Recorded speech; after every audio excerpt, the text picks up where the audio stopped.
ब्रेकनंतर आपल्या सगळ्यांचं पुन्हा एकदा स्वागत। राज्याचे दिवंगत उपमुख्यमंत्री अजित पवार यांचे चिरंजीव पार्थ पवार यांचा सक्रिय राजकारणाचा प्रारंभ हा मावळ लोकसभा मतदारसंघात पराभवानं झाल्यानंतर गेल्या 5 ते 6 वर्षात ते विजनवासामध्ये होते। मात्र मुंढवा इथल्या जमीन प्रकरणानंतर ते पुन्हा प्रकाश झोतात आले। अजित पवार यांच्या अकाली निधनानंतर त्यांनी हाताळलेली कौटुंबिक परिस्थिती पाहून पार्थ पवार यांच्याकडे आता प्रगल्भ व्यक्तिमत्व म्हणून पाहिलं जाऊ लागलंय। मात्र मातोश्री सुनेत्रा पवार या राज्याच्या उपमुख्यमंत्री झाल्यानंतर त्यांच्या जागी दिल्लीत राज्यसभेत खासदार म्हणून जाणार का याकडे मात्र आता सगळ्यांचं लक्ष लागून आहे। अजित पवार यांचे पुत्र जय पवार यांना राज्यसभेत पाठवलं जाऊ शकतं। दुसरीकडे भाजप पार्थ पवार यांच्या नावाला पाठिंबा देण्यास तयार नाही अशी माहिती सूत्रांकडून मिळते। जय पवार यांच्या नावावरती सहमती आहे, पण पार्थ पवार यांच्या नावाला भाजपचा विरोध असल्याचं सूत्रांकडून कळतंय। पार्थ पवार यांच्यावरील भूखंड घोटाळ्याचे आरोप असल्यानं भाजप त्यांना विरोध करत असल्याचं म्हटलं जातंय। या आधी अजित पवार यांच्या निधनानंतर पार्थ पवार यांना आई सुनेत्रा पवार यांच्या जागी राज्यसभेत पाठवण्याच्या चर्चा सुरू होत्या, पण पार्थ पवार यांच्यावर जमीन घोटाळ्याचे आरोप असल्यानं भाजपनं याला विरोध दर्शवल्याचं देखील म्हटलं जातंय। तर आता पुण्यातल्या मुंढवा इथल्या जमीन गैरव्यवहार प्रकरणामध्ये अखेर आरोपपत्र दाखल करण्यात आलंय। मात्र या आरोपपत्रामध्ये फक्त शीतल तेजवानी यांचंच नाव नमूद करण्यात आलंय। या जमीन गैरव्यवहार प्रकरणामध्ये शीतल तेजवानी यांच्यावरच आरोपांचा ठपका ठेवण्यात आलेला आहे।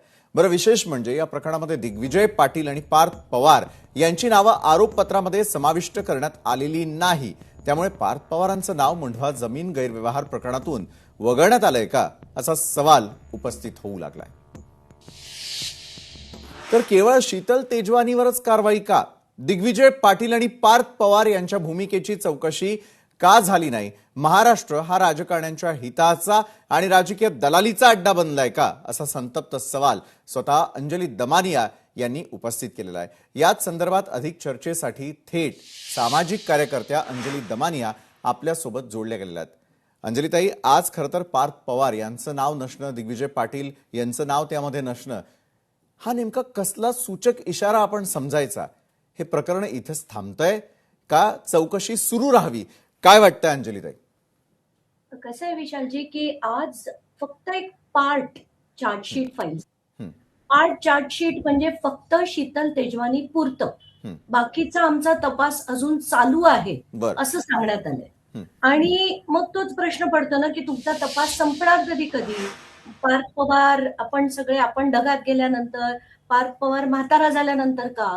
कारण 5 नोव्हेंबर पासनं हा सगळा स्कॅम बाहेर आला, तेव्हापासनं आधीच आपल्याला माहितीये की खारगे समितीला एकानंतर एक असे 3 एक्सटेन्शन मिळाले। आता ती मुदत सुद्धा या सोमवारी संपली। सोमवारच्या आत त्यांच्याकडनं रिपोर्ट येणं अपेक्षित आहे।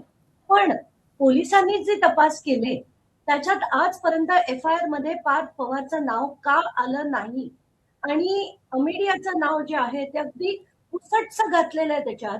दिग्विजयवर अजून कुठली कारवाई नाही, त्याचं बेल रिजेक्ट झालेलं असून सुद्धा त्याच्यावर कारवाई नाही।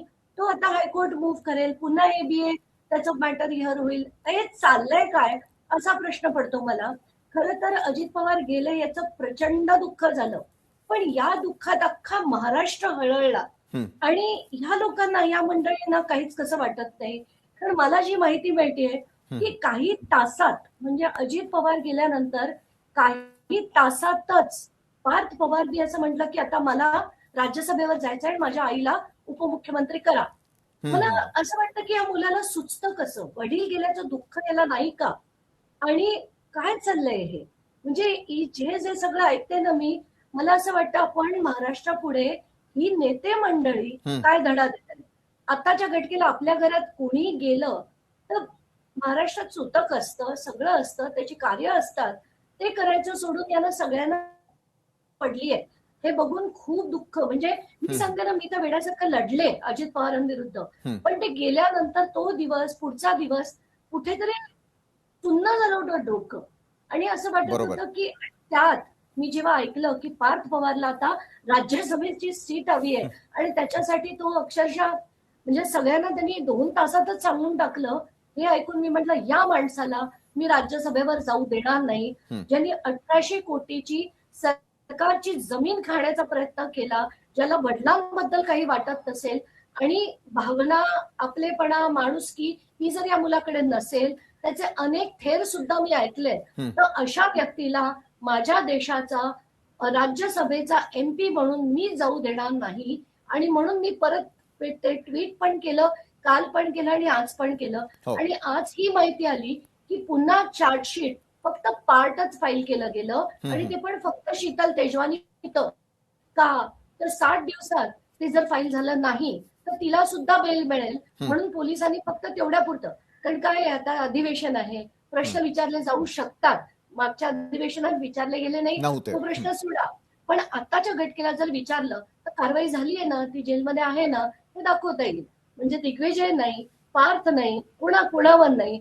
आणि कायदा फक्त तुमच्या माझ्यासाठी असतो, या लोकांसाठी बिलकुल नसतो. बरं, याच मुद्द्याकडे मी आपल्याकडे वळणार होतो. जर अशामध्ये सर्वसामान्य माणसाचं नाव असतं तर मात्र चौकशीचा ससेमिरा लागलेला असता. मात्र हे या प्रकरणामध्ये का होताना दिसून येत नाही? साधं जर केवळ शीतल तेजवानीवरच कारवाई करायची आहे, मग दिग्विजय पाटील आणि पार्थ पवार यांच्या भूमिकेची चौकशी कधी होणार? आणि जर त्यामध्ये ते दोषी असतील तर मग कारवाईचा ससेमिरा त्यांच्या मागं कधी लागणार? कारण जर सगळंच नॉर्मलाइज झालंय असं चित्र महाराष्ट्रापुढे उभं केलं जात असेल तर मग या चौकशीकडे देखील नॉर्मलाइज पद्धतीनं बघून का चौकशी होऊ नये हा प्रश्न सर्वसामान्यांना पडतो. मी तुम्हाला सांगते ना, राजकारणाचा किचाट करून टाकलाय, किचाट, घाण करून टाकलंय राजकारण. आत्ताच्या घटकेला सत्तेसाठी कुछ भी, म्हणजे कोणी किती जमिनी लाटो, किती धुडगूस घालो, त्यांना सगळ्यांना जर गरज असेल भाजपला तर अशा सगळ्यांना ते बरोबर ठेवण्यासाठी सगळं माफ आहे. आणि आत्ताच्या घटकेला शिंदेना कंट्रोलमध्ये ठेवण्यासाठी राष्ट्रवादी भाजपला हवी आहे. आणि भाजपला जर ते हवे असतील तर त्यांचं सगळं माफ करण्यासाठी सुनेत्रा पवारांना घाईने, आणि मी अतिशय विचारपूर्वक म्हणतेय की भाजपने ही मुद्दाम 3 दिवसात त्यांना आत घेऊन ही खेळी केली आहे. कारण त्यांना, मला आणि आपल्या सगळ्यांनाच ते वाटतंय की यांना विलिनीकरण कदाचित नको असेल आणि त्यांची ती घाण राष्ट्रवादी त्यांचा पक्ष जाणो. पण आताच्या घटकेला आपल्याला सरळ सरळ दिसतंय की पूर्ण पक्ष स्वतःच्या कब्जात ठेवण्यासाठी, कारण मला नाही वाटत सुनेत्रा पवार काही फार पॉलिटिकली ऍस्ट्यूट आहेत, तर त्यांना कब्जात ठेवून सुनील तटकरे, भुजबळ, प्रफुल्ल पटेल हे उद्या म्हटलं तर उद्या सकाळी भाजपत प्रवेश करतील. त्यामुळे भाजपला ह्या पक्षावर फुल कंट्रोल पाहिजे, कारण नाहीतर शिंदे डोकं वर काढतील आणि वाटेल ते करायला लागतील. म्हणून हे सगळं गणित आहे आणि या गणितासाठी वाटेल ते भाजप करायला तयार झालंय, हे आता याच्यावरनं स्पष्ट दिसतं. बरं अंजलीताई, आपण खरं तर आज याच महत्वाच्या विषयावरती चर्चा करणार होतो की पार्थ पवार यांच्यावरती कारवाई कधी होणार आणि कारवाईनंतर सत्यता समोर यावी. मात्र दुसरीकडे एक वेगळी चर्चा जी सध्या सुरू आहे ती विलिनीकरणाची असेल म्हणा, किंवा त्यानंतरचा राजकीय वारसदार कोण असेल या संदर्भातल्या चर्चा पाहायला मिळत आहे. तर हा घात आहे की अपघात आहे, इथपर्यंत हे राजकारण येऊन टेकलेलं असताना मन कधीतरी विषण्ण होतं का? काही प्रश्न तुमच्याही मनामध्ये उपस्थित होतात का की राजकारणामध्ये आपण आरोप प्रत्यारोप कुठपर्यंत करणार? म्हणजे प्रत्येक गोष्टीकडे संशयानं पाहायची वेळ का येऊ लागली? नाही, आत्ताच्या घटकेला माझ्या मनात हाच प्रश्न पडला होता की हा घात तर नाही ना. ज्या दिवशी ते झालं त्या मिनिटाला मला वाटलं. आणि त्याच्यानंतर तो एका ग्रामपंचायतीचा जो मी व्हिडिओ बघितला, ज्याच्यात खरं तर आता आपण सगळेच जण प्लेननी नेहमीच जात असतो, तर त्याच्यात प्लेनचा उतरण्याचा एक अँगल असतो. ते प्लेन संथपणे, एक तर स्पीड कमी होतो आणि ते संथपणे लँड होतं. आत्ताच्या घटनेला आपण त्याचा जो अँगल होता तो वरचा होता, त्यात ते प्लेन तिरपं झालं. तुम्ही तो मुद्दाम व्हिडिओ दाखवा, तो तिरपं झालं प्लेन. अशा पद्धतीत प्लेन कधीही लँड होत नाही. त्याच्यात असं आधी सांगितलं गेलं की धुकं होतं. मी तो व्हिडिओ बघितला, मला कुठेही धुकं दिसलं नाही. म्हणजे ते 8:51ला अगदी व्यवस्थित त्या ग्रामपंचायतीच्या व्हिडिओमध्ये तुम्ही पहा, कुठलंही धुकं नव्हतं. त्यात जे दोन्ही पायलट्स होते त्यांना बदललं गेलं होतं. तर ह्याच्या मागे काय आहे, कुठलं षडयंत्र आहे मला माहित नाही. आणि हे नक्कीच गंभीर आहे, एवढंच म्हणावं असं वाटतं. नक्कीच. म्हणजे एका बाजूला पार्थ पवारांच्या चौकशी संदर्भातही बोललं जात आहे, तर दुसरीकडे हा घात आहे की अपघात यावरती देखील ज्यावेळेला दुर्दैवी चर्चा करावी लागते आणि यातलेच नेते मंडळी किंवा कार्यकर्ते ज्यावेळेला बेछूट अशा प्रकारची वक्तव्य करतात जाण्यासंदर्भातली, त्यावेळेला निश्चित संशयाला कुठेतरी वाव येतो. मात्र हा संशय निर्माण व्हावा इथपर्यंतची राजकीय परिस्थिती आज महाराष्ट्रामध्ये काय यावी असं वाटतं आपल्याला? नाही, नक्कीच. आताच्या घटकेला मला असं वाटतं, की प्रफुल्ल पटेल हे ज्या पद्धतीने बोलतायत, सुनील तटकरे ज्या पद्धतीने बोलतायत, पार्थ पवार ज्या पद्धतीने बोलतोय आणि अगदी सुनेत्रा पवारांनी शपथविधीच नाही, तर कराडमध्ये जाऊन आज पूर्ण कॅम्पेनिंग वगैरे त्यांनी जे केलं, ते बघून असं वाटतं, की ह्या लोकांना खरंच आपली जी संस्कृती आहे, मराठी संस्कृती आहे, त्याच्यात सुद्धा असं केलं जात नाही आणि इतकी काय झाली होती. 10 दिवसात असं काय चित्र बदलणार होतं? का भाजप कोण नवीन आणणार होतं? का शरद पवारांनी 10 दिवसात खेळी केली असती? काय झालं असतं 10 दिवसात? आणि जे मी जर त्यांच्या जागी असते, तर म्हणाले असते, "खड्ड्यात जाऊ दे तुमचं राजकारण. मी करणार नाही, मी घेणार नाही." पण तसं न करता शपथविधी होतो. पार तर अवघ्या काही तासात म्हणतो, की मला राज्यसभेवर जायचंय. तर हे सगळं असं वाटतं, तू आहेस कोण? कोण आहे पार्थ पवार? त्याचा संबंध काय? त्याचं शिक्षण काय? पात्रता काय? तिथे जाण्याची कशा बेसिसवर तू म्हणतोयस की तुला राज्यसभेत जायचंय? काय पात्रता आहे तुझी? काय तुला त्याच्यात आवड येतं? आणि काय तुझी एक्सपर्टीज आहे की we should send you as our MP in Rajya Sabha? हे खरंच खूप हॉरिबल होत चाललंय.